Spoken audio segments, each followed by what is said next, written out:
Salut à tous et bienvenue sur Casa Milan. L'Italie est qualifiée pour les huitièmes de finale de l'Euro grâce à sa victoire 1-0 contre la Suède avec un but d'Eder à la 88e minute. Un but qui rappelle étrangement d'ailleurs le premier but de Baggio contre la Bulgarie en demi-finale 94. Un match à l'italienne à l'ancienne comme je les aime encore une fois. Une prestation pleine de cynisme, de maîtrise et d'efficacité avec une défense intraitable et un but en fin de match. Ça me rappelle moi l'Italie de la belle époque mais aussi la référence en matière de football défensif depuis le début du siècle, à savoir, et oui messieurs, dames, la Grèce 2004 dont je parle si souvent. Pour en discuter, j'accueille mes camarades Gali, Tom et Superio. Salut à vous. Salut.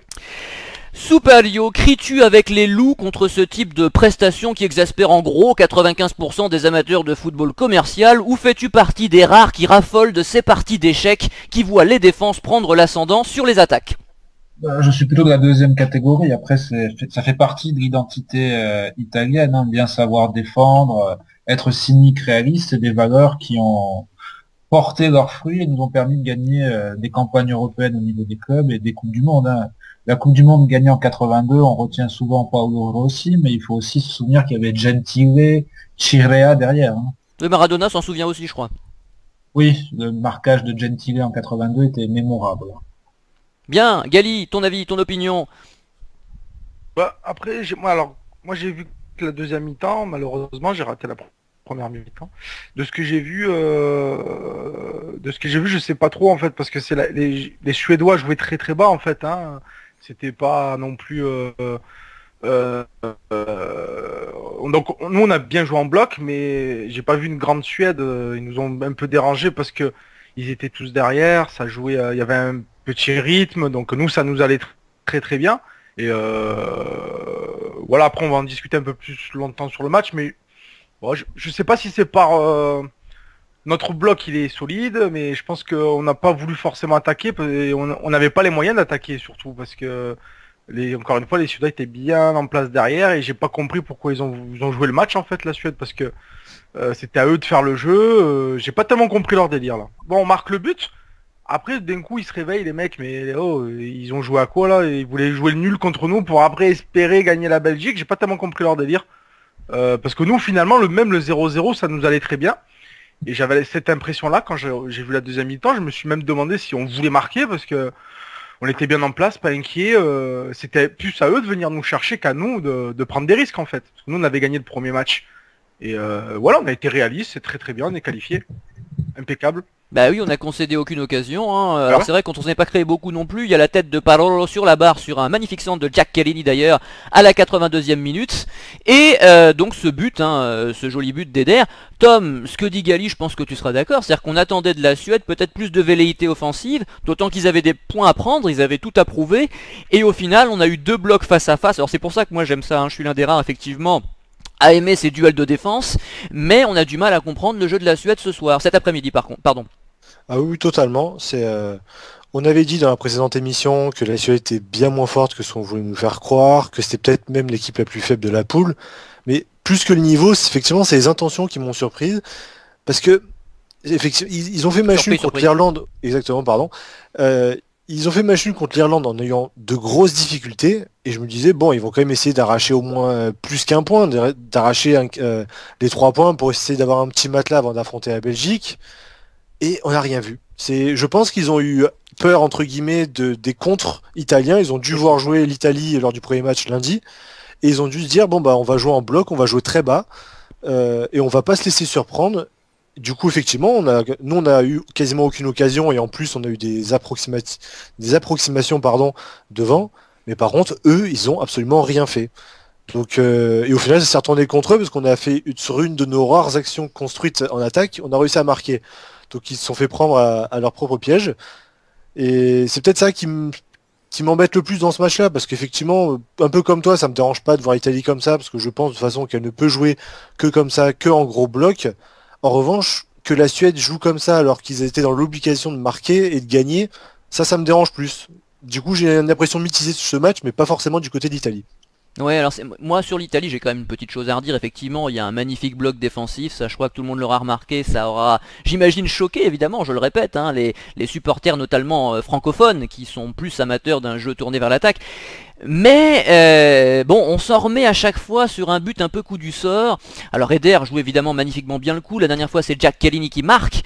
Mais j'aimerais quand même qu'on introduise dans ce 11 type un joueur capable de faire la différence par des dribbles, par des percées, un peu comme l'était Bonaventura au Milan, mais ce joueur en national, et ce serait Insigne bien évidemment. J'aimerais le voir, alors on le verra certainement d'ailleurs contre l'Irlande, hein, puisque j'imagine que ça va tourner, ce serait logique, on en parlera en fin d'émission, parce qu'il faudrait quand même un dynamiteur, quelqu'un qui puisse réellement porter le danger, mais plus régulièrement que juste en fin de match sur un coup du sort. Voilà.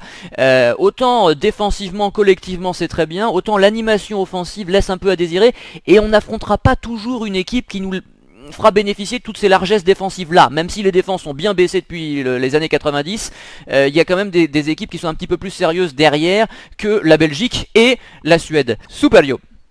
Oui, je voulais dire aussi qu'on n'était pas dans une configuration idéale, on devait pas se contenter de contre ou contrer de manière efficace comme la Belgique qui avait du talent et une possession de balle énorme lundi. Là, on s'est retrouvé face à une équipe qui jouait en bloc, qui jouait assez bas, et on a eu du mal à changer de rythme. Le rythme était très lent. Hein. Je pense que Mota, quand il est rentré, a dû être content, et se dire tiens, c'est un rythme très lent qui me convient parfaitement. Hein. Peut-être qu'il a même une pensée pour Montolivo qui aurait pu jouer aussi avec ce rythme-là. Ah, Montolivo-Mota, là c'est parfait ce genre de match pour eux. Ah, ce genre de match-là, oui. Après, le coaching de Conte aussi, je rejoins sur ce qui a été dit par Tom à un moment. Est-ce qu'il avait vraiment envie de gagner ce match-là? Parce que je me suis dit, il reste quand même Insigne, Bernardeschi sur le banc. Je me suis posé la même question. Hein. Ouais, moi aussi. Je me suis dit, est-ce qu'il va nous faire passer en 4-3-3 ou en 3-4-3? Est-ce qu'il va faire entrer El Shaarawy, des ailiers, pour dynamiser ce jeu? Je pensais pas qu'il laisserait Zaza et Eder ensemble, qui n'ont jamais joué en 2 ans en sélection ensemble. Après, le problème c'est que moi aussi hein, je me suis posé la question et à un moment donné j'ai pété les plombs parce que quand il fait rentrer quand il sort pas Eder, je pensais vraiment qu'Insigne allait rentrer ou El Shaarawy mais au final il nous a fait mentir puisque c'est Eder qui marque à la fin, tu vois. Donc mais je pense pas qu'il voulait il voulait pas prendre de risque compter sur ce match-là, ça se voyait. Et je voulais juste rajouter quelque chose, c'est que des équipes comme la Suède, on va pas de toute manière, on ne va pas rencontrer beaucoup maintenant. Des équipes qui jouent comme ça là derrière. Normalement, c'est nous qu'on doit jouer comme ça. Et j'espère qu'on va pas en rencontrer beaucoup parce que on n'a pas de dribbleur en fait. Quand tu joues contre une équipe qui joue très très bas et qui t'attend, malheureusement, il faut quelqu'un qui sache jouer le 1 contre 1, il faut provoquer. Et là, on se rend compte que Là, une signée. Et oui. Encore, j'espère qu'il sera capable de le faire, mais puisqu'on a plus de créateurs comme Pirlo ou même Verratti pour essayer de trouver le décalage par une passe venue de l'espace, malheureusement ça tourne en rond, ça assure, mais il faut un dribbleur, il faut des mecs à un moment donné qui percutent. Quand on voit toutes les difficultés qu'ont l'Allemagne, la France à jouer face à des équipes qui sont regroupées derrière, et pourtant eux ont de vrais joueurs offensifs de qualité qui percutent, et on voit que quand même eux ils galèrent. Alors nous c'est encore pire, puisque nous on n'a pas des Martial, des Müller, des mecs comme ça là, ou des Anthony, des Griezmann, on n'en a pas des joueurs comme ça. Donc c'est encore plus compliqué pour nous de jouer face à un bloc défensif. Et j'espère que voilà c'est fini, que c'est derrière nous, que maintenant on va rencontrer des équipes qui jouent un peu au ballon, un peu comme contre la Belgique, pour justement retrouver notre catenaccio et jouer en contre. Soupalio, je crois qu'on n'avait pas terminé. Si, mais après tout a été dit. Ce que je voudrais rajouter, c'est que on a 2 victoires en 2 matchs, c'était pas arrivé depuis l'Euro 2000, et 0 but encaissé, c'était pas arrivé depuis le Mondiale 90 en Italie. Oui, ça c'est formidable, moi les défenses comme ça qui prennent pas de but, c'est vraiment une excellente nouvelle en espérant que contre l'Irlande, même si on en parlera en fin d'émission, il y a des choses un peu étranges à souhaiter pour le match contre l'Irlande, on y reviendra. Tom, on finit ce tour de table avant de passer aux individualités, alors quelque chose à ajouter je crois. Oui, donc c'était par rapport à Conte, donc je rejoins un peu ce qu'a dit Superlio, mais aussi par rapport à la liste qu'il avait faite. Donc nous a pondu une liste un peu de guerriers, donc on nous dit voilà, c'est des battants, c'est des mecs qui vont au charbon. Mais dans un match comme ça, c'est vrai que on en vient se demander ce qu'il aurait pas pu faire d'autres choix. C'est les limites de l'option tactique prônée par Conte. Là, sur ce match-là, je rejoins un peu Superlio, c'est le 3-5-2 était-il approprié? Je sais pas. Est-ce qu'il aurait peut-être pas fallu passer en 3-4-3 au bout d'un moment? Donc je me suis demandé un peu comme mes compères si on voulait vraiment gagner ce match-là. Bon, au final, on a tendance à dire tant qu'on gagne, voilà, on ne dit rien, mais c'est vrai que jusqu'au but d'Eder, j'étais là en train d'écrire mes fiches et tout, je me disais, bon, bah, tactique un peu, et option tactique de Conte, un peu, comment dire, un peu fébrile, un peu manque d'ambition. Donc, heureusement, on marque sur un but sur le premier dribble réussi depuis 1880 de Eder, mais bon, ça arrivera pas tous les jours comme ça, on a un peu de chance sur ce coup-là. Donc bon, je me suis posé des questions, donc j'espère, comme le dit Gali, qu'on n'affrontera pas des équipes comme la Suède. Remarque, à mon avis, vu le niveau de la Suède, on n'en rencontrera pas, à mon avis, c'est plus sûr. Bon, on passe aux individualités, alors ça va être dur de parler de Buffon. Bon bah un petit mot Soupalio sur Buffon et puis tu peux enchaîner sur la défense. Buffon, sur les 2 matchs, je crois qu'il a eu un seul arrêt à faire, hein, c'était la frappe de Nainggolan. Après, il n'a rien eu à faire, comme d'habitude, toujours le charisme, encourager ses collègues, gérer du temps. Un carton jaune un peu bête, peut-être la faute de Chiellini qui mettait aussi du temps à se replacer, mais il a fait ce qu'il fallait. Les 3 derrière ont été une nouvelle fois très bons, avec un Chiellini qui a tenu la baraque contre Ibra, qui a été transparent, qui a confirmé ce qu'il faisait au PSG, c'est-à-dire très bon sur le championnat de France, mais une fois que les matchs sont en jeu en Coupe d'Europe, il disparaissait très vite. Donc là, il n'a pas du tout existé. Hein. Et Cristiano Ronaldo a fait la même chose au passage il y a quelques jours. Cristiano Ronaldo qui est toujours mauvais avec sa sélection nationale en compétition, et à chaque fois on me dit c'est parce qu'il n'est pas servi. Bah pas de bol, il a été servi. Et il me semble l'avoir déjà vu servi également depuis 2004 à plusieurs reprises, et il faut pas vendanger dans ces cas-là. On entend Roman, je crois, qui encourage son papa, hein. Derrière, me semble-t-il, il doit y avoir un petit drapeau. Allez papa, hein. Donc Forza papa, hein, c'est ça. Mais enfin c'est bien, ça met de l'animation comme je l'ai dit la dernière fois. Puis la défense alors.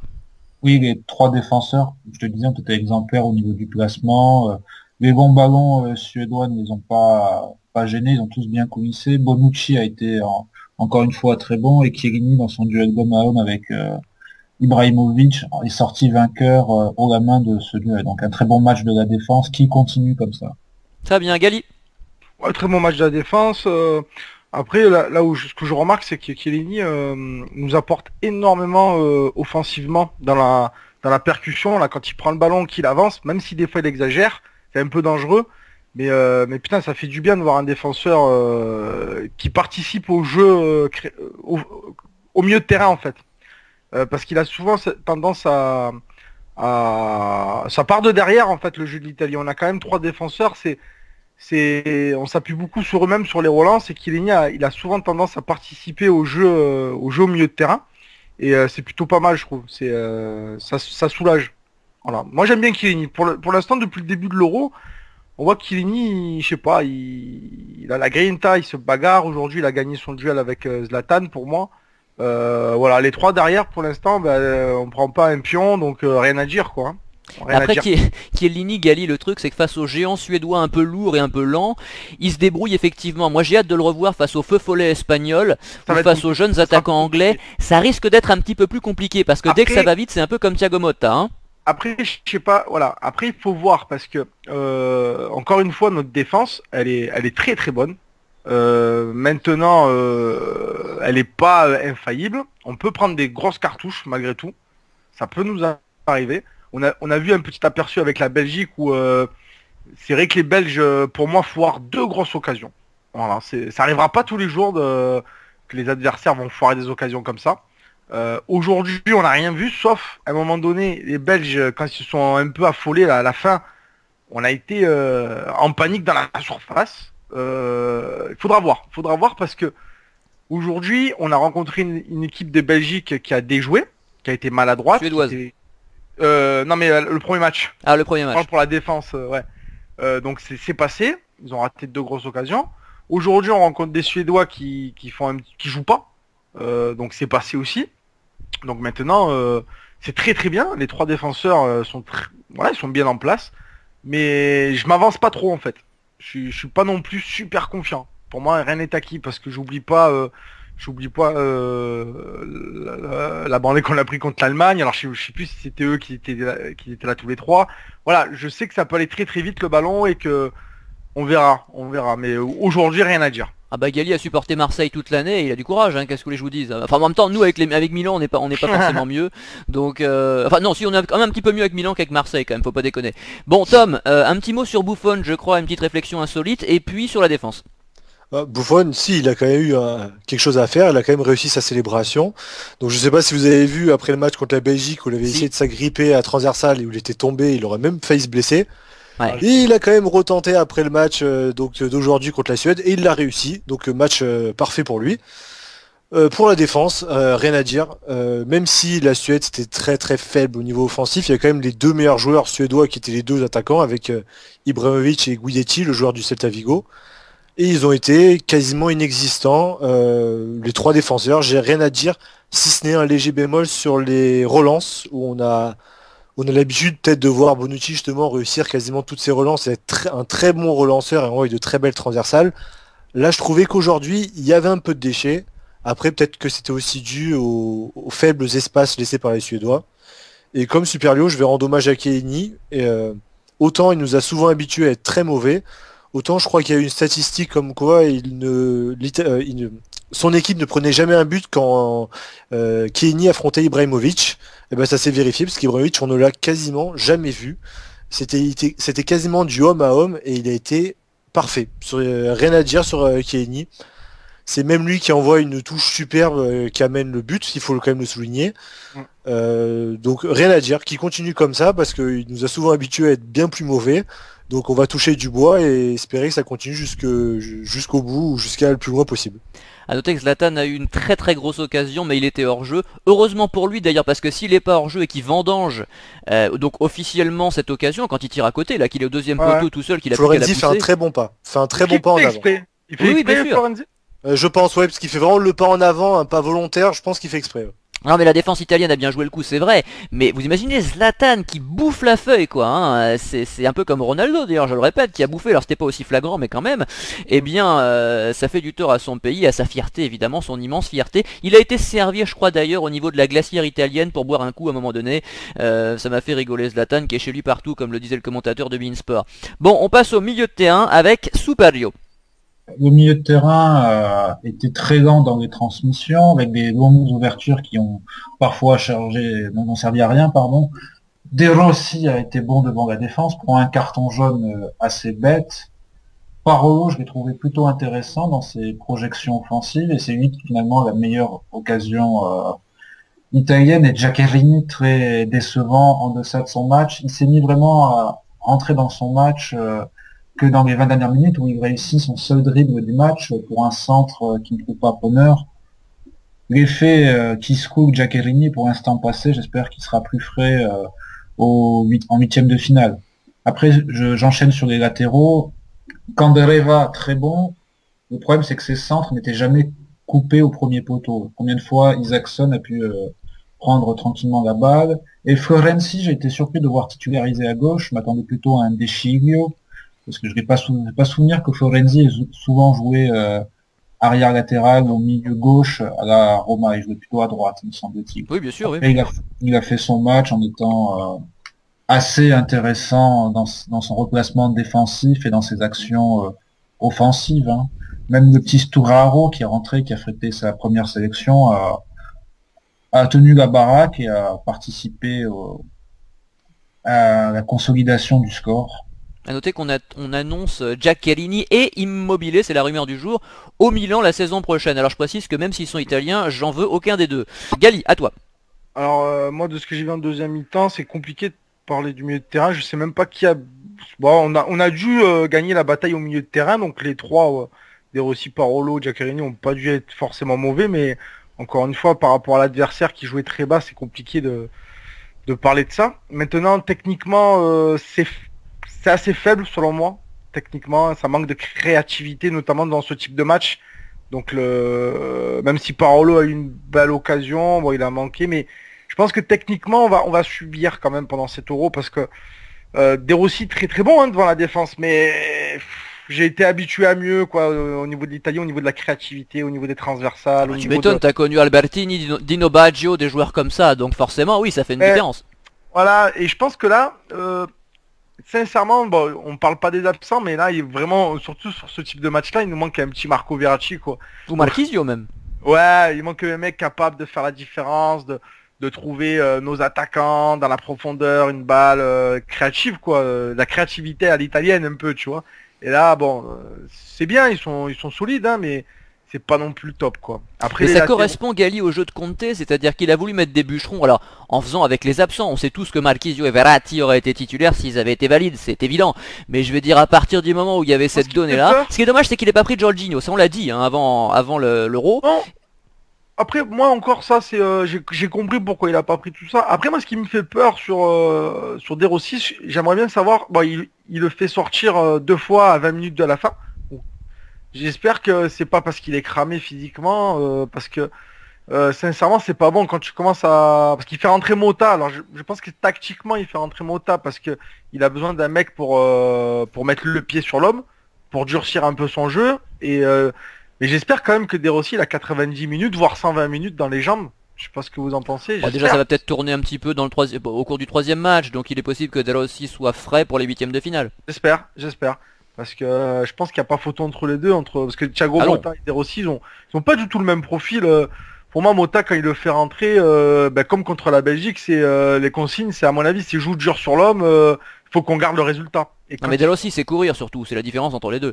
Mm. Bon Tom, Pour le milieu, alors je rejoins un peu Spario pour Parolo qui était à mon sens le meilleur des trois. C'est lui qui s'est procuré la meilleure occasion avant donc le but de Deder. Il c'est a une été bonne assez surprise hein, Tom, ce Parolo là, qu'on n'attendait pas d'ailleurs, hein, Bah, titulaire. dans au le départ. rôle que lui demande Conte, je pense qu'il le fait bien. C'est pas un mec qui va faire des grandes passes et des longues transversales, mais il se tient bien, il est là défensivement. D'ailleurs, les trois, il faut le dire, autant offensivement il y a des choses à redire, autant défensivement et dans l'aspect tactique, les trois font exactement ce que Conte leur demande. Alors certes, ce n'était que la Suède, mais sur ce point-là, c'est un modèle.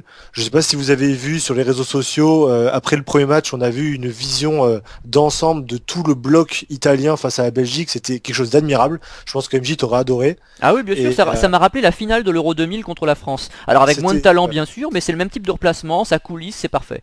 C'était vraiment très bien. Et donc je pense que sur ce point-là, il n'y a rien à leur dire. Même encore aujourd'hui, ils ont vraiment été au point. Il y a donc juste quelques bémols, donc en dehors de Parolo. Je trouve que physiquement, malheureusement, je vais appuyer sur les craintes de Gali. Je trouve De Rossi un peu en délicatesse. Il a été parfois en retard, beaucoup moins inspiré que d'habitude. Alors Giaccherini jusqu'à la 70e, j'avais l'impression que c'était le spectateur. Donc j'aurais été à sa place, j'aurais été pareil. Donc je courais un peu partout et je regarde comment ça se passe, mais il ne touchait aucun ballon. Et Donc t'imagines Bonaventura à sa place? c'est après voilà, j'ai du mal à me dire effectivement est-ce que les absents auraient fait mieux et tout. Maintenant c'est fait, il a fait ses choix. Oui, on peut se poser des questions, mais Non mais je veux Mais pas faire tiens, comme les mecs qui au disent ah, hasard, Ben Arfa, but- Benzema sont pas là, d'accord. Enfin Bonaventura, on est milaniste, hein, qu'est-ce que tu veux, Oui, on je est sais obligé bien. d'y penser. Et quand on voit le talent, la technique de Bonaventura qui en plus a du cœur à l'ouvrage, c'est-à-dire que c'est pas juste un technicien du dimanche, c'est aussi un type qui travaille pour l'équipe. On Oui, se dit non, qu'il je aurait suis d'accord, largement c'est que- sa place à la place de Giaccherini.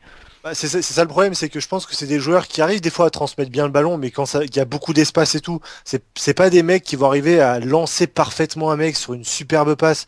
On sent que là aujourd'hui, quand on avait le ballon, ben, on savait pas quoi en faire. On a eu un nombre de déchets assez incalculable. Et pourtant, sur les 3 dernières minutes, au moment où on a marqué après Eder, eh ben on a réussi, parce que les Suédois se sont découverts et ont eu envie de marquer, on a réussi à lancer un compte qui était bien plus intéressant. Je pense on est vraiment pas une équipe qui est faite pour jouer au ballon, et je pense que Conte l'a compris. Du coup, il met les joueurs pour, Ouais. et ça s'est vu aujourd'hui. Eh ben, il faut pas qu'on joue avec le ballon, limite, faut leur donner et on fera des comptes, quoi. Mais exactement, mais c'est tout ce qu'il faut faire. Ah, Gali, ça m'a surpris de voir titulaire Florenzi latéral gauche pour la simple et bonne raison que je pensais que Conte avait quand même plus ou moins les idées claires dans sa liste de 23 et je voyais pas du tout Florenzi démarrer un match sur le côté gauche. Pour moi, c'était soit en relayeur droit, soit latéral droit. Et quand voilà, je comprends pas pourquoi il a pas fait jouer soit Bernardeschi, soit même El Charaoui pour l'option offensive, ou soit Darmian, j'ai pas compris. Donc je sais pas ce que vous en pensez. non, bah c'est sûr que Darmian a été un peu décevant lors du premier match et donc il a voulu tenter autre chose. Oui, mais Deschillo est mauvais, enfin Deschillo, je sais pas ce qu'il fout là.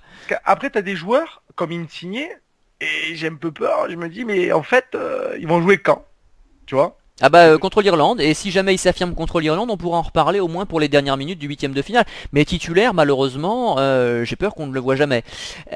Tom voulait terminer, je crois. Oui, pour les latéraux, alors j'ai trouvé Florenzi pas très à son aise sur ce côté gauche, donc pour appuyer ce qu'a dit Superlio, non, il n'a quasiment jamais joué sur le côté gauche, il était souvent défenseur droit, ailier droit ou même milieu central droit, mais alors, par contre ailier gauche jamais.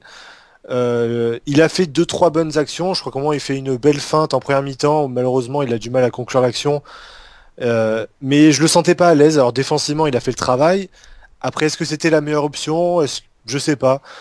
Mais après, le problème, c'est ça, c'est que Darmian a été assez décevant lors du premier match. Enfin, c'est ce qui en est ressorti, même si personnellement, je n'étais pas trop d'accord avec cela. Oh, moi aussi, ouais. Deschilio, c'est difficile, parce que Deschilio du Milan, on sait très bien que c'est 19 matchs mauvais pour un match bon, alors que l'Italie, c'est un peu mieux, mais c'est pas non plus une assurance certaine. Est-ce qu'il aurait pas mieux fallu mettre un ailier un peu plus offensif comme El Shaarawy? Peut-être, je sais pas. Toujours éthique, effectivement, je suis un peu sceptique sur le choix Florenzi, qui a pas été exceptionnel. C'est là peut-être on peut souligner une erreur, parce que si tu prends des joueurs parce que tu doubles tes postes, tu triples tes postes, tu as les idées claires, ok. Mais quand tu commences à faire des choix comme ça, que tu commences à prendre un mec qui est censé jouer à droite, tu le mets à gauche, au dépend des mecs qui ont été sélectionnés pour jouer justement les doublures sur ce poste, tu dis putain c'est con, bah, vous parliez de Bonaventura, tant qu'à faire, bah, tu prenais pas Deschilio et tu prenais Bonaventura. Évidemment. Ou tu prenais un autre défenseur central comme Mastori. Ou tant qu'à faire, surtout à Baté. Ou Antonelli. Après, regarde, pareil Anthony. pour El Shaarawy, Insigne, on sait que c'est deux joueurs qui jouent au latéral gauche. Si c'est pour pas les voir jouer, bah, tant qu'à faire, voilà, tu en prenais pas un et tu prenais Jorginho. D'autant qu'El Shaarawy est un vrai travailleur, c'est pas quelqu'un qui passe son temps devant. Moi je suis pas fan d'El Shaarawy. C'est pas comme Insigne. Voilà, c'est vrai qu'il pourrait démarrer les matchs et Insigne les finir et on aurait plus de chances d'avoir des courses vers l'avant et voir quelques actions d'éclat. Enfin bon, avec El Shaarawy, qu'est-ce que tu veux, au Milan il nous a tellement énervé que. Mais c'est vrai qu'à la Roma il a fait 2-3 trucs sympas, donc on peut se dire qu'en changeant de contexte tout est possible. Bon, on va peut-être parler un petit peu de l'attaque avec Superlio. Pelé n'a pas réussi à rééditer son match de la dernière fois. Je l'ai trouvé pas tôt emprunté. Et ses remises n'ont pas trouvé preneur. Il a souvent fait des remises à contre-temps et qui ont fini dans les pieds adverses. Il a été sorti au profit de Zaza qui a apporté un peu de mouvement, de la combativité et qui a participé à l'élaboration du but puisqu'il fait la passe décisive. Eder qui a réussi à marquer. Il me semble que c'est son deuxième but de l'année 2016 pour dire qu'il a eu une partie de saison compliquée, mais toujours généreux dans l'effort et il marque un vrai but d'avancement sur son premier et seul tir cadré de l'Euro à l'heure actuelle. Hein. Donc il faut reconnaître ce mérite. C'est un but qui ressemble à deux buts marqués contre les Bulgares, le but de Baggio que tu mentionnais au début, et le but qu'il a mis lui-même pour sa première sélection en Bulgarie en mars 2015. Tu vois, celui-là je m'en souvenais plus, donc c'est bien que tu sois là. Gali. Pelé, c'est compliqué parce que ce genre de mec d'attaquant, en fait, s'il est pas bien servi, il peut jouer 256 minutes, il servira à rien. Quoi, pour moi, en fait.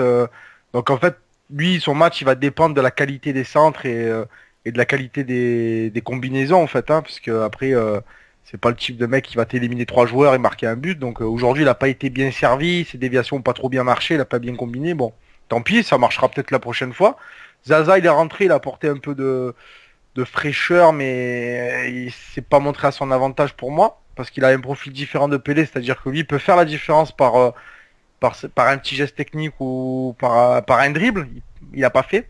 Donc pour moi ça a été une mauvaise entrée. Et Eder, on se rend compte qu'il est précieux.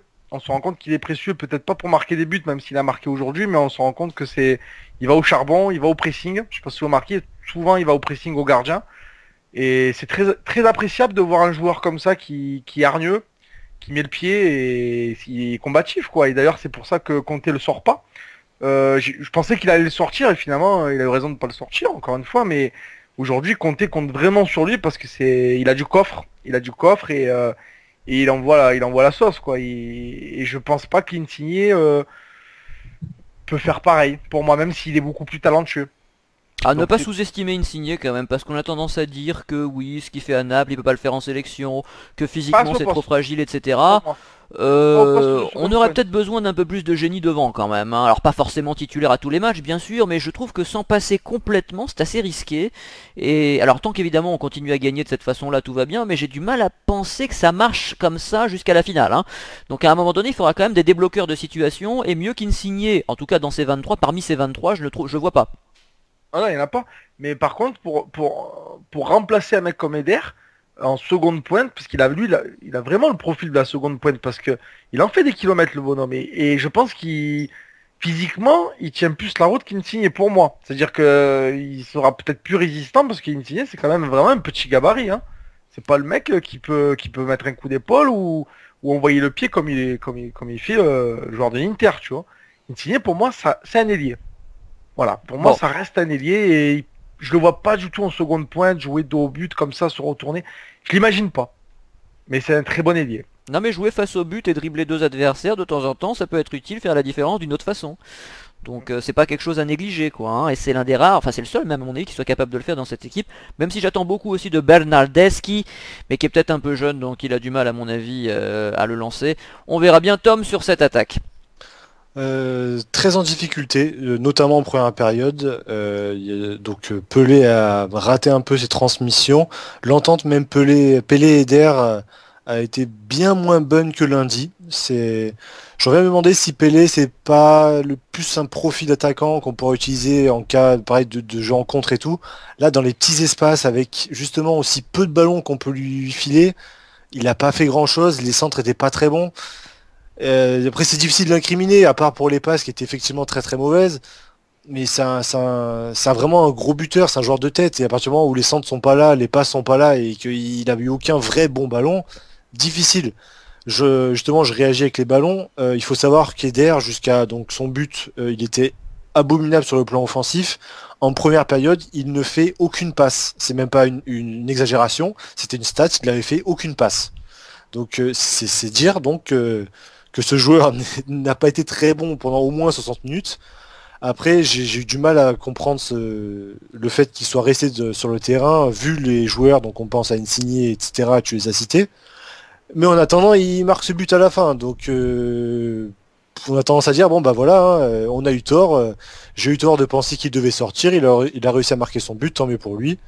Et un petit mot quand même sur Zaza, qui a été très, très bon, je trouvais, qui a fait son travail, il a beaucoup pressé. Il fait une remise de la tête superbe parce que, comme l'a dit Superlio, Zaza et Eder, ça n'a jamais été aligné ensemble et pourtant il trouve parfaitement Eder sur le but. Donc rien à dire. Il a fait son taf, il a fait sa rentrée. On demande aux attaquants de marquer, mais sa remise de la tête qui lance Eder, c'est quasiment un but parce que elle est absolument parfaite. Tom, tu vas continuer puisqu'on va parler du match de l'Irlande, du troisième match donc qui aura lieu mercredi soir. Nous serons là bien évidemment au coup de sifflet final. Mais tu as étudié tous les tableaux pour les huitièmes de finale, je le sais en détail. Et alors, C'est bon. vaut-il mieux finir premier ou deuxième si on tient compte des adversaires que nous risquons de rencontrer? Bah, la réelle question c'est pouvons-nous finir autrement que premier? Alors, on a actuellement 6 points. Les Belges en ont 0 et les Suédois et Irlandais, donc l'air, en ont 1. Il faut savoir qu'en cas d'égalité, c'est la différence de but particulière qui compte. C'est pour ça d'ailleurs qu'une équipe comme l'Ukraine hier s'est fait éliminer. Autrement dit, si les Belges arrivent à 6 points, nous serions quand même devant eux. Et autrement dit, puisqu'il y a donc R contre la Belgique, si les Belges ne perdent pas demain, nous sommes sûrs d'être premiers. Donc nous n'avons même pas ce questionnement à avoir parce que nous serions automatiquement premiers. Donc à partir du moment où nous sommes quand même... Enfin, je suis très mauvais en pronostic parce que je voyais l'Italie se ramasser à l'Euro. Ah bah quasiment tout, ça paraît Mia. Hein. Mais je vois mal l'air faire gagner la Belgique et les Belges avoir 0 points en 2 matchs. Pour moi, c'est pas possible. Je n'y crois pas. Donc pour moi, je pars déjà du principe que nous allons être premiers. Dans l'hypothétique cas où nous finirions deuxième, nous affronterons le premier du groupe F, qui sera à mon avis le Portugal, même s'ils ont fait match nul, je vois mal le Portugal faire autre chose que premier. Donc dans sa poule, il faut savoir qu'en dehors du Portugal, il y a l'Islande, l'Autriche et la Hongrie. En revanche, finir premier, ça veut dire affronter le deuxième du groupe D, si je ne m'abuse. Donc l'Espagne ou la Croatie. Exactement. D'ailleurs, les Croates qui sont en train de gagner, ils nous montrent un beau match de football. Je pense que ça va être très très compliqué. Parce que voilà, donc les Croates et les Espagnols, c'est vraiment du très très gros calibre. Alors, si on veut voir encore plus loin, et donc une hypothétique, quart de finale, en cas de première place, ce serait probablement les Allemands, à moins qu'ils puissent calculer aussi et vouloir finir deuxième pour éviter tel ou tel adversaire. Mais si la logique est respectée, si les rapports de force sont respectés, ce seraient les Allemands en quart de finale. Et encore pire, après, les Français en demi. C'est un film, ça. Tu finis. Voilà, donc autrement dit, donc le groupe de la mort pour enchaîner avec le second groupe de la mort, plus les Allemands, plus les Français. Bon, donc en fait, il faut perdre contre l'Irlande, c'est bien ça qu'il faut retenir. Oui, mais le problème c'est qu'on ne dépend pas que de ça. C'est-à-dire que si on perd contre l'Irlande, mais que les Belges demain gagnent l'Irlande, on finirait quand même Gagne la premier. Suède, battre la Suède. Oui. Non, que les Belges gagnent l'Irlande demain. Gagne, c'est ça, et puis la Suède après. Dans le second match du groupe E. D'accord, Donc, d'accord. on pourrait même perdre contre l'Irlande, que ça ne changerait rien. C'est ça, on a un match d'avance sur eux et les Belges doivent encore rencontrer donc l'Irlande Ouais, oui, c'est ça, l'Irlande demain et la Suède ensuite. Donc il faut qu'ils gagnent les Il deux. faudrait que les Belges perdent demain et que nous on perde contre l'Irlande demain aussi. Donc, autrement dit, j'y crois pas vraiment. D'accord. Mais si ça arrive, donc ce serait le Portugal probablement. Et de ce que j'ai vu, si pareil les rapports de force sont respectés, l'Angleterre en quart de finale. Oui, mais ça me va mieux, hein. Je suis désolé, je préfère Ah, le mais je suis Portugal et d'accord. l'Angleterre plutôt que la Croatie et l'Allemagne, hein, soit dit en passant. Donc, Après, ouais. il faut savoir, si je veux aller au bout de l'analyse, dans le groupe de l'Allemagne, donc pour les huitièmes de finale, c'est sûr, ça serait les Croates ou les Espagnols, c'est certain. En revanche, pour les quarts de finale, vu que eux ont déjà eu leur deuxième journée, les Polonais et les Allemands ont 4 points, et les Polonais affrontent des Ukrainiens déjà éliminés. Il est envisageable de penser que les Ukrainiens sont déjà en vacances, en plus ils sont en crise, il y a sûrement le sélectionneur qui va être démis de ses fonctions. Il est possible d'envisager les Polonais mettre un carton à l'Ukraine et finir en tête. Auquel cas, ce ne serait plus forcément l'Allemagne qui serait face à nous dans un éventuel quart de finale. Mais ça, c'est des spéculations, donc ça on fait en beaucoup de saura plus, à calculs mon avis, après le troisième effectivement, match. mais le premier truc c'est le huitième de finale, je vais donner la parole à Gali parce que je sais qu'il veut réagir, mais ce qui est clair c'est qu'on aimerait éviter l'Espagne et la Croatie, quoi, hein. C'est le truc moi que je garde en mémoire. Gali. Tu sais, moi je regardais le match avec mon père et bizarrement, il y avait 0-0, et on parlait de ça, exactement ce que vous dites. Et on faisait des calculs, et en fait avec mon père on voulait faire 0-0, hein, parce que j'avais calculé ça. Moi aussi.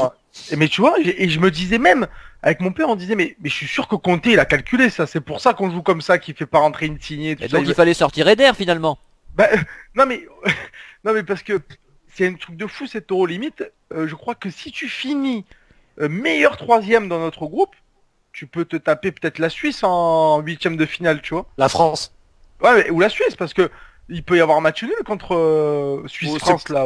Probablement la France quand même. Je vois pas la France perdre contre les Suisses. Et ouais, mais tu sais, je me demande si c'est pas mieux de rencontrer la France plutôt que de la Croatie ou l'Espagne. Moi, la France, j'aimerais les rencontrer un peu plus tard pour pouvoir les battre à un stade avancé de la compétition, qu'ils aient des faux espoirs, etc. C'est couillon parce que on sait comment c'est le ballon, on sait que dans une compétition, je dis pas qu'il faut avoir de la chance, mais il y a toujours cette part réussite qui fait que tu peux aller plus loin. Et c'est vrai que c'est couillon parce que demain on peut réaliser un très bon tournoi comme on fait actuellement, on peut finir premier de notre groupe et tomber contre l'Espagne et retrouver un huitième de finale, sortir au penalty, c'est enfin, serré. après on a qu'à battre l'Espagne aussi. Si on joue comme on a joué contre les Belges, c'est pas dit qu'on réussisse pas à taper l'Espagne, hein, même si j'ai quelques doutes. Mais c'est couillon, c'est dommage que c'est pas de chance. Il faudrait se poser aussi, il y a certaines questions à se poser sur comment a été fait le tableau, le tableau final, parce que on en vient effectivement à avoir des doutes sur le bien fondé, l'objectivité des personnes qui ont fait ce tableau. Après, on en vient à penser. Il y a des déclarations de Blatter là, hein, récentes là, il y a quelques jours. La France première qui danse dans un groupe assez simple aurait donc en huitième de finale, en finissant premier, un troisième de poule, donc peut-être le nôtre. Ensuite, en quart de finale, un duel entre deuxièmes de deux groupes assez faibles. Je crois que c'est le groupe des Anglais et le groupe du Portugal, je crois. C'est ça. Donc, autrement dit, il pourrait arriver en demi-finale en ayant affronté même pas le niveau d'Italie, même pas le niveau de la Belgique, c'est même pas un gros, même pas un potentiel, même pas une Pologne, même pas une Croatie, rien. Et ils pourraient être en demi-finale avec ça, alors que tu vois l'Italie, ils ont déjà la Belgique à se farcir, et on a vu ce que ça pourrait donner après.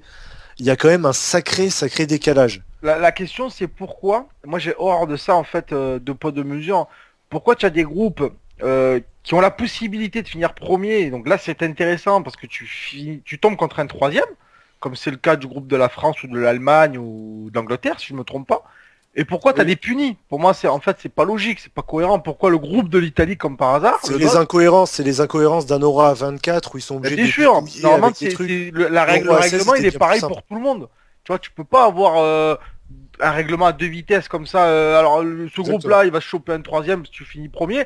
Toi, tu finis premier de ton groupe, t'as quand même du niveau, tu bats la Belgique 2-0, tu bats la Suède 1-0, tu prends pas de but, tu risques de finir premier, tu as fait ta compétition nickel, et tu risques de te choper deux grosses nations comme la Croatie ou l'Espagne dès les huitièmes de finale, et pendant que les autres ils vont jouer je sais pas qui, l'Autriche ou je ne sais quoi. Non, c'est pas logique. Bon, C'est messieurs, pas de si la vous mauvaise foi, mais permettez, c'est pas logique. il attend silencieusement depuis au moins un quart d'heure, donc on va lui permettre de trancher ce débat. Sous Palio, que penses-tu de cet étonnant dilemme auquel nous n'avions pas songé avant le début de la compétition? Premier, deuxième, faut-il battre l'Irlande, en sachant que ça suffira pas bien sûr, mais enfin, faut-il perdre contre l'Irlande, en sachant que ça ne suffirait pas à nous assurer la deuxième place? Ça fait bizarre de parler comme ça. Quelle est ton opinion? Déjà, il faut remettre les choses dans leur contexte, hein. On est déjà très content de franchir le premier tour, hein, parce que beaucoup nous attendaient au tournant, Ouais. avec des raisons évoquées lors des derniers matchs amicaux. On est déjà content d'être en huitième de finale. Après, c'est vrai que ce système de tête de série, on en a été victime en 2014 avec les poules qui avaient été retirées. Et là, le fait que certains pays soient avantagés, hein, je suis désolé de le dire, mais la France est très avantagée par le système actuel, hein. Même si vous regardez aussi les horaires des matchs, la France a joué 2 matchs en soirée, tandis que les autres Exactement. jouent en plein cagnard parfois à 3 heures de l'après-midi. C'est bien gentil, hein. Et quand on voit le groupe Albanie, Suisse et Roumanie, il n'y a rien d'extraordinaire, hein. Tout est fait pour monter en puissance, hein. C'était déjà le cas en 98, Afrique du Sud, Arabie Saoudite, Danemark, pour une équipe qui n'avait pas fait de Coupe du Monde depuis 86. Donc le statut de tête de série, il faudrait revoir. Après, l'Italie a payé ses défaites en match amical, hein. C'est ça qui nous a fait perdre le statut Ah bah ça, le classement FIFA, on connaît, hein. de tête de série. Après, moi, je vois le côté positif, c'est déjà d'être qualifié et deuxièmement de pouvoir faire reposer des joueurs, hein. Ça fera un petit peu de bien vu qu'on a une équipe entre guillemets âgée, d'avoir des joueurs qui pourront récupérer. Et on verra Insigne. Oui, peut-être hein, El Shaarawy ou peut-être aussi Bernardeschi, Immobile qui n'a pas eu un temps de jeu. Ogbonna, qu'on attend tous avec impatience. Ogbonna, oui. Oui, on risque de voir. Sturaro peut-être titulaire pour la première fois en sélection. Thiago Motta, enfin bref. Contre l'Irlande, on risque de rigoler si c'est Thiago Motta, parce que les Irlandais sont connus quand même pour être assez vifs, physiques, etc. Donc là, j'attends avec impatience de voir ce que donnera Thiago Motta face aux Irlandais. Je rejoins ce qu'a dit Tom, hein, la Croatie fait peur, hein, déjà sur les 2 matchs de qualif. Le match aller à San Siro, on a eu un mal de chien, on a réussi à avoir un partout. Le retour était mieux, mais sur les 20 dernières années, on n'a jamais battu la Croatie, hein. Ils nous ont tapé 2-1 à Palerme en 94 avec 2 buts de Souker. Ouais. Ils nous ont tapé en 2002 au mondial coréen, avec certes des buts refusés, mais ils ont réussi à nous battre alors qu'on menait 1-0. Enfin, il y a 2 buts au refusé à Inzaghi, effectivement, ouais. Qui En était bien valable. 2006, ils nous battent. Bon, c'était le premier match après le titre de champion du monde, ou le premier match de Donadoni avec des mecs qu'on n'a plus jamais revus en nationale, comme des Falcone, Terlizzi, qui ont plus jamais fait de match en équipe d'Italie. Et on avait perdu 2-0 avec justement Modric qui avait marqué le deuxième but. Le premier, c'était Eduardo, si ma mémoire est bonne. Donc on n'a jamais réussi contre eux, c'est vraiment une bête noire, hein, les Croates, hein. Mais l'Espagne avec le 4-0 à l'Euro, en Coupe des Confédérations, c'était joué de justesse. Après les 2 derniers amicaux, on les a pas battus non plus. On n'a pas battu l'Espagne depuis août 2011 avec un but de Montolivo et d'Aquilani. Oui, je me rappelle ce match, effectivement, je l'avais visionné en streaming. Bon, messieurs, il est l'heure de passer au mode de la fin. Tom, c'est à toi. Un petit mot un petit coup de gueule, on va dire, sur ce qu'il se passe en France, parce que même si on parle de la Nationale et de l'Italie, on est quand même en France et on est un peu au courant de ce qui se passe avec leur sélection nationale. Je trouve ça assez déplorable d'avoir une compétition internationale et de se pourrir l'esprit avec des polémiques. Je crois que j'en avais déjà parlé avant la compétition avec les déclarations de Cantona et Tutti Quanti. Et là, c'est apparemment un pseudo-geste, un pseudo-bras d'honneur de Pogba. C'est pas un pseudo. Je suis franchement, j'ai vu la vidéo, je suis vraiment pas certain. Bah non, moi c'est frappant. Franchement, j'en suis pas certain. Parce que comme je l'ai entendu dans les actions de ce genre, dans les provocations de ce genre, il y a quand même un petit sentiment de défi qu'on peut avoir parmi ces mecs-là. Et on n'a pas l'impression qu'il les défie vraiment, il regarde pas vraiment, il fait un geste. Je sais pas. Enfin, en tout cas, et puis, quand bien même c'est ça, je trouve ça dommage de préférer parler d'un bras d'honneur, d'une polémique, d'une éventuelle préférence raciale à une autre. Et depuis le début de la compétition et même avant, c'est ça en France. Je trouve ça dommage alors qu'on a un euro qui est ce qu'il est, que la France organise cet euro-là, ça devrait être une fête. Et la presse, le principal journal sportif français passe son temps à envoyer des polémiques, à créer des polémiques qui sont parfois sorties de nulle part. Ah, Je non, trouve ça je dommage. suis d'accord avec toi, Tom. Ça m'aurait embêté si c'était du côté d'Italie, mais ça m'embête quand même parce que ça reste la France et je le vois ça d'un œil. Allez, la et je trouve Marseillaise, ça Tom, c'est assez marrant. parti. La Marseillaise, allez. Ouais, On va non, essayer pas jusqu'à la la Marseillaise. fin de l'euro. Peut-être qu'il va finir par chanter. Tom va sortir un disque avec tous les hymnes nationaux européens, c'est prévu, hein, pour les enfants. D'accord. Il y aura l'hymne allemand. il y aura J'ai pensé à toi, Eder a même chanté. Oui, mais tout le Eder monde a chante en chanté. Italie. Mais tout le monde chante quasiment partout, hein. J'ai quelques exceptions, je ferai la liste à la fin, mais quasiment tout le monde chante. Simplement pour réagir, moi je suis d'accord, je suis contre les polémiques raciales, etc. Totalement infondées, d'ailleurs qu'il y a eu l'affaire Cantona, plus Benzema qui en avait remis une couche, effectivement, j'ai trouvé ça lamentable personnellement. Mais si un joueur portant le maillot de l'équipe nationale, quelle que soit l'équipe nationale, se permet de faire un bras d'honneur, un doigt d'honneur, une insulte, etc., on se rappelle Effenberg avec l'Allemagne en 94, pour moi, il doit être exclu de la compétition. Ça c'est mon avis, sauf s'il s'excuse, mais même s'il s'excuse, il faut qu'il y ait une sanction. Parce qu'on ne fait pas ça quand on porte le maillot de l'équipe nationale. Moi j'ai vu la vidéo, alors tu penses que c'est pas un bras d'honneur, moi je suis convaincu J'en que suis c'en pas est un. certain. Moi j'en suis sûr vraiment après avoir vu le truc et je pense que pour moi il n'y a pas de doute. Mais après chacun son analyse, c'est pas la question. Mais s'il fait vraiment un bras d'honneur, quel que soit d'ailleurs le truc, tu ne fais pas ça quand tu portes le maillot de l'équipe nationale. Tu comprends, c'est pas comme quand t'es en boîte ou quand t'es en dehors. Là il est sur le terrain, il porte le maillot de l'équipe nationale, il représente son pays. Un joueur italien te fait ça, mais moi je le voue hégémonie quoi. C'est pas possible. C'est comme les mecs comme Evra qui sont encore en sélection, on n'est pas censé parler de l'équipe de France, mais tu lances le sujet donc j'y vais. Et alors qu'ils ont fait nice na et qu'ils ont empêché leurs camarades et qu'ils ont même provoqué, même s'il dit que comment il s'appelle, Cissé a menti, mais bon apparemment personne n'a démenti et ça a l'air très clair, c'est Evra qui était l'instigateur de ce truc là, et bien ces gens là auraient dû être bannis à vie pour moi. Voilà, tu ne fais pas ce genre de choses, c'est un honneur de porter le maillot de l'équipe nationale, tu dois t'en montrer digne, et je pense que quelle que soit la sélection, hein, là je parle de l'équipe de France, mais quelqu'un fait ça en équipe d'Italie, je pense la même chose, hein, attention que je sois bien clair, et bien j'estime que c'est pas le club, c'est pas la boîte de nuit, c'est l'équipe de France, donc c'est sacré, il y a une dimension transcendantale, je le répéterai jamais assez ça, et donc je ne suis pas d'accord avec ça. En revanche, sur la critique des polémiques infondées, Benzema, Cantona, etc., là je te suis totalement, et c'est vrai que les médias en font trop, y compris sur... Enfin ils exploitent, hein, ça je suis d'accord, sur l'exploitation médiatique qui en est faite, là je suis totalement d'accord, je te suis, mais on ne fait pas ça, moi je pense, quand on porte le maillot de la sélection, je peux pas encourager ça. Ton mot de la fin, Superio. À un moment de la fin, c'est un petit peu résumé par le terme nostalgie. Quand je vois le niveau de cet euro, je me dis que c'était bien mieux avant, par de l'euro 96, voire l'euro 2000, plutôt réjouissant de notre côté, sauf la finale, où il y avait quand même des autres joueurs à l'échelle mondiale. Le Portugal, j'ai regardé leur match, je me dis, mais qu'est devenu ce pays? Il y a certes Cristiano Ronaldo, mais à l'époque, tu te rends compte qu'il y avait Rui Costa qui jouait en 10, Ah bah oui, Figo, Joao Pinto, même qui marquait pas un but. Ouais. Qui avait Qui avait marqué joué à la Lazio. les remplaçants allemands à l'Euro 2000. Enfin, alors avec les remplaçants portugais contre les Allemands en 2000. Hein. Bon, l'équipe d'Allemagne a bien progressé par rapport à l'équipe de 2000, parce que si on se souvient, en 2000, les Allemands avaient quand même Matthäus et encore Hassler qui jouaient. Hein.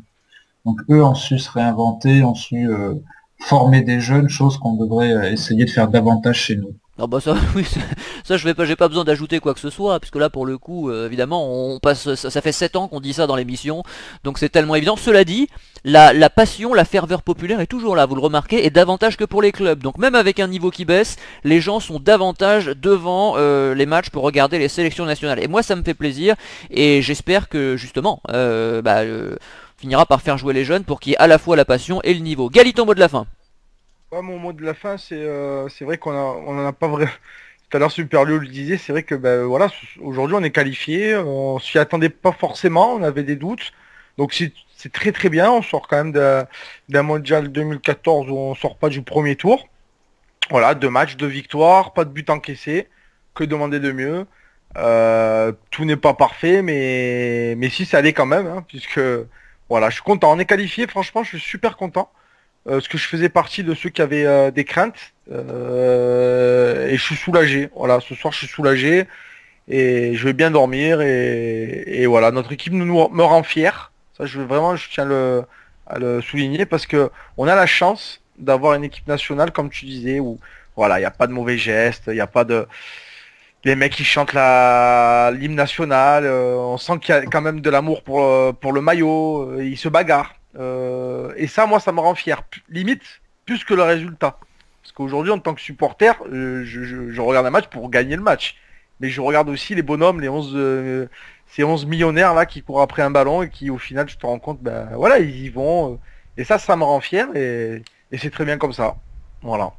Bon alors, moi je vais me mettre en mode Emilia là quelques instants, parce que je vais critiquer la pelouse du stade Vélodrome. Hein, je soutiens Didier Deschamps là-dessus, c'était un vrai champ de patates, et c'est pas normal de faire jouer un match d'un tel niveau, même si c'est l'Albanie en face, on s'en fout, je veux dire, c'est l'équipe de France qui joue, on est regardé par le monde entier, et on fait jouer ça sur un champ de patates. Il y avait un concert d'ACDC il y a un mois, quoi. Je veux dire, à un moment donné, il faut savoir où on vit.